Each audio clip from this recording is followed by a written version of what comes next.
Hey there, Dallas Fort Worth. In this month's real estate market update, we are talking about the growth that we have seen in DFW, and we are going to talk about the fact that two of the fastest growing counties in the nation are here in DFW and what this means for our local market. I will talk about something that maybe, just maybe, you've heard in the news, and that is about pending real estate commissions and how those affect buyers and sellers.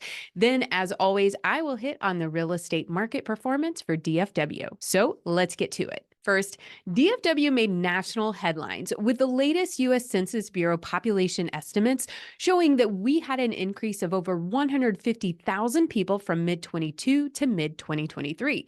The Metroplex now exceeds 8 million total residents. In addition, when looking at annual growth as a percentage, Kaufman County ranked as the fastest growing county in the nation, and Rockwall County came in at number 2. Crazy. Two of the nation's fastest growing counties are right here in DFW. We also had Ellis County hit at number 8 on the same list. Now, the median sales price for Kaufman County is currently $314,950. For Rockwall, it's $409,950. And for Ellis, it is $392,195. Now, considering that Kaufman County's median price is well below the median for the entire MLS, which is currently at $370,000, I can see why more eyes are on this county because it's quite an affordable place for home ownership. Now, moving from the national level to the state level for the fastest growing counties in Texas, Parker County and Hunt County round out the top 10 list as numbers 9 and 10 for Texas. So we have a lot of bodies moving to the area. But when we look at the number of sales, they're actually not keeping up with the population growth. In fact, for February, our closed sales are down 3.1% from February 2023. Looking back, we're not only down from 23, but we're down in the number of sales compared to the last 4 years. We have to go all the way back to February 2019 to get a lower number of sales for the month of February for our MLS. We had 7,728 sales in February of 2019, and for 24, we had 7,925 sales. And for all those years in between, we exceeded over 8,000 sales for the month of February. But take a look at this. Our population for the DFW Metroplex was 7.5 million people in 2019. For 2023, it's estimated to be 8.1 million people, or an increase of 6.9%. Now, I know that a single person increase in population does not mean a new household is formed every time, but there should be a similar trend of sales relative to the growth of the population. And we're just not seeing that. So what this tells me is that that thing that I've been talking about now for over a year, this pent up buyer demand that we have, it's there.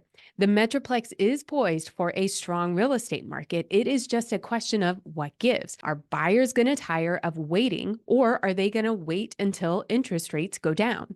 And with each Fed meeting and the firm belief that rates will go down this year, and at the recording of this video, still projected to go down 3 times this year, all buyers have to do is kick the can down the road just a little more to hold out for a better interest rate. Now, to be clear, this does not mean that buyers aren't out there and homes aren't selling.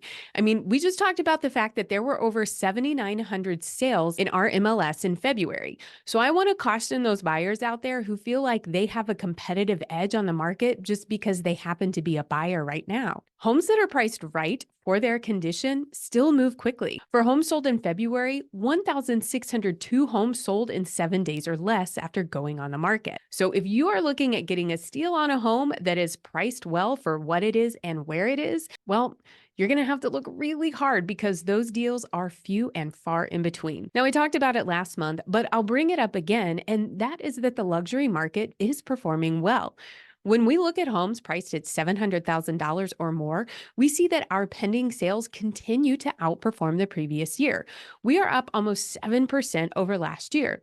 Now, here's a look at the number of pending sales for homes at or above $700,000 every February going back to 2014. And yes, we do have a larger supply of homes at this price point now that home prices have gone up so much. But I think it's impressive to see that the purchase intent is still strong for this market.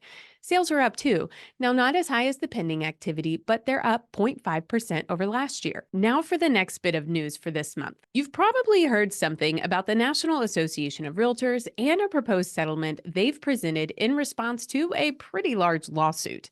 Well, what's the real deal? The litigation we are hearing about in the news was around the multiple listing services cooperative compensation model rule that was introduced in the 1990s in response to some calls from consumer protection advocates for buyer representation. Now, the way real estate used to work was that a seller listed their home with an agent. Okay, sounds standard. Then a cooperating agent would bring a buyer to a listing. Okay, still sounds like what we have now. However, this cooperating agent was technically a subagent for the listing broker. Huh? What's that? A subagent is a real estate license holder who represents a seller through cooperation with and consent of the broker representing the seller and is not sponsored by or associated with the seller's broker. So, a subagent is another real estate agent who works for a different real estate company but brings a buyer to see a listing? Yes. But that subagent doesn't represent the buyer? No, they don't. They actually represent the seller, but they show the buyer the property, right? Yes. Well, that's strange. If someone shows me a house, I'm just going to assume that that person is representing me. Exactly. And that was a big problem for the industry on a national scale. The FTC got involved and performed a study where they found that 71% of buyers surveyed thought the sub agent showing them a property was actually their agent. So then the industry goes through a transition to have formal buyer's agents. Some more time passed. Then the National Association of Realtors created a rule that stated in filing property with the multiple listing service, participants make blanket unilateral offers of compensation to the other MLS participants and shall therefore specify on each listing filed with the service the compensation being offered by the listing broker to the other MLS participants. This is necessary because cooperating participants have the right to know what their compensation will be prior to commencing their efforts to sell. Now, this phrasing and practice is what the plaintiffs in this case contended was anti competitive.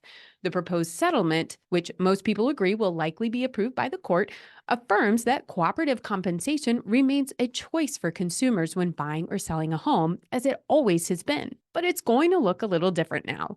The National Association of Realtors agreed to issue a new MLS rule prohibiting offers of broker compensation to be publicized openly on the MLS. However, they will continue to be an option for consumers to pursue outside of the context of the MLS through negotiation and consultation with real estate professionals. You know, real estate is the only profession I can think of where pay is not commensurate with experience and acumen. When compensation has been a blanket value provided on the MLS, the amount paid is the same regardless if the client is a new agent's learning experience or if the client is reaping the rewards of a seasoned agent's breadth of experience. And this point leads to another less talked about element of this proposed settlement, which is that MLS participants working with buyers will now be required to enter into written agreements with their buyers. All in all, these changes are about transparency and ensuring that buyers are in full control of what buyer agents are getting paid and sellers are in full control of what they're paying. But what we're seeing is that click-driven news sites and ratings-driven networks have irresponsibly framed the conversation in such a way that insinuates that this concept of cooperative compensation is in question. It's not. It's a practice that has worked well. What's changing is just how it's advertised. At the end of the day, 89% of home buyers worked with a real estate agent when purchasing their home last year. And most buyers will still probably want professional representation when going through what is typically the largest financial transaction of their lifetime, just like they would hire a professional for any other number of services which they don't normally work in. As has always been the case, if a seller chooses not to pay a cooperative compensation to the buyer's agent, he or she has that option. But nobody in this life works for free, so it's logical to assume that the buyer will be on the hook. But that choice might have some unintended consequences. Now, I am getting a lot of questions about this from my buyers, sellers, family members, friends, and past clients. And I have so much to say on this subject. So stay tuned and subscribe to this channel because I'm actually working on a more in-depth explanation of this proposed settlement, and we'll go into those unintended consequences. All right, now it's time for the market numbers where we see how the DFW real estate market performed in February. The median sales price was $370,000. And that was a 2.5% increase from a year ago. New listings went up month over month to 13,928 new listings. The overall number of homes for sale went up to 29,368 homes, and that's 20.5% increase from the same time last year. Now, it looks like more sellers are getting confident with entering the market. And by the way, those sellers turn into buyers. So this could actually be a signal that we are about to have more buyers in the market. The number of closed sales went up from last month to 7,925 sales, but down year over year by 3.1%. Our months of inventory went up month over month, and we now have 3.2 months of inventory.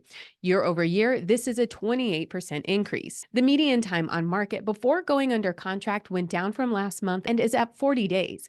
This is a reverse of a 7-month trend where we saw increasing time on market every month. Our median sales price per square foot for DFW is up 2.2% from last year and is at $189 a square foot. The median amount homes are selling for as a percentage of the original asking price is at 96.6%. That is higher than last month, which means sellers are not having to negotiate as much off of their original list price. Our pending sales are up month over month to 9,206 homes, and that's also up 2.2% from last year. The takeaway, we are looking at a solid market. And what I mean by this is that sellers' prices have shifted back into positive year over year growth, and buyers are out there buying homes. Buyers, you now have more inventory to choose from. And I know this sounds crazy given the real estate roller coaster we've all been on over these last few years, but kind of feels like a normal market. So there you have it. Hey there. If we have not met yet, I'm Jennifer Shannon. I'm a realtor and broker associate with the Crest Edge Group at Keller Williams. If you are looking to buy or sell a house anywhere in the DFW Metroplex, my team and I want to be your real estate resource of choice. So if you're looking for a guide, someone to help with the process, or if you think you might have any real estate needs in 2024, we can help. Simply reach out by phone or text to 214-803-4444 or start with an email to me at jshannon@kw.com. And hey, check out some of the other videos I have on this channel, like this one about protesting your property taxes. Kind of a big deal right now. If you found this video helpful, remember to give it a thumbs up, subscribe for more real estate tips, and hit that notification bell to stay updated. Well, Dallas Fort Worth, that is all I have for this month's update. I look forward to updating you next month on all that's happening right here in our real estate market. Bye.